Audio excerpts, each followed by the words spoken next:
এটা থাকিলে এখেতসকল আছে, আমি সকলো আছোঁ। ঠিক আছে,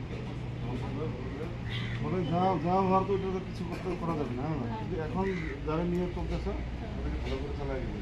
হ্যাঁ, ঠিক আছে, তুমি আসি। হ্যাঁ, বিরাট ভাল সংকেত। আমাৰ মুখ্যমন্ত্ৰীক আমি ধন্যবাদ জ্ঞাপন কৰিছোঁ এই দুখৰ টাইমত, যে আমাৰ এই পৰিয়ালটোৰ ছাইডত যে মুখ্যমন্ত্ৰীয়ে থিয় দিলে।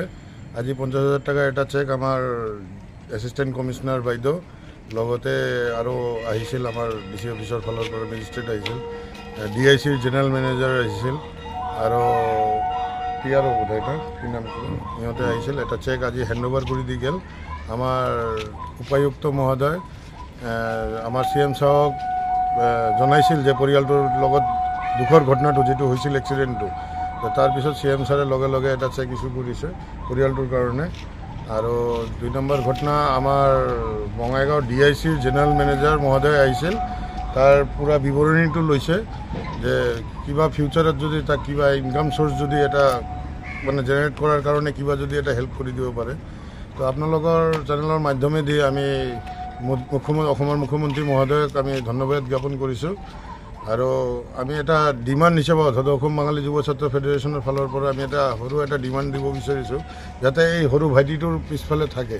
এই ছোৱালীজনী আগতেও আমি কৈছোঁ, এই ছোৱালীজনী অকলে আছিল এই পৰিয়ালটোক চলাব, মানে পিছৰ ফালৰ পৰা ফাইনেন্সিয়েল ইছ্যুটো চাবৰ কাৰণে এই ছোৱালীটোৱে আছিল।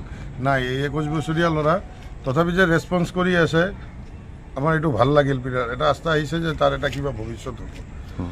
কি হৈছিল ঘটনাটো? কিমান তাৰিখে?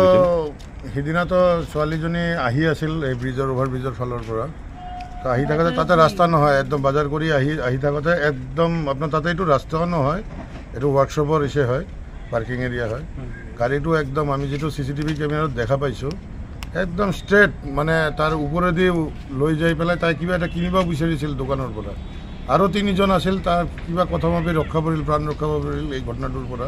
কিন্তু এই ছোৱালীজনীক মানে তাৰ ওপৰেদি গাড়ীটো গুচি গ'ল। মেধি বুলি আমাৰ একজন আছিল, অসম আৰক্ষীৰ কনষ্টেবল আছিল আমাৰ ট্ৰেফিকত। তাই এতিয়া কি অৱস্থাত আছিল, কি ইণ্টেনশ্যনেলি কৰিছে না কিবা কৰিছে নাজানো, গম নাপাওঁ। তো যিয়ে হওক, এটা পৰিয়ালক আন্ধাৰত তাই পেলাই দি গুচি গ'ল।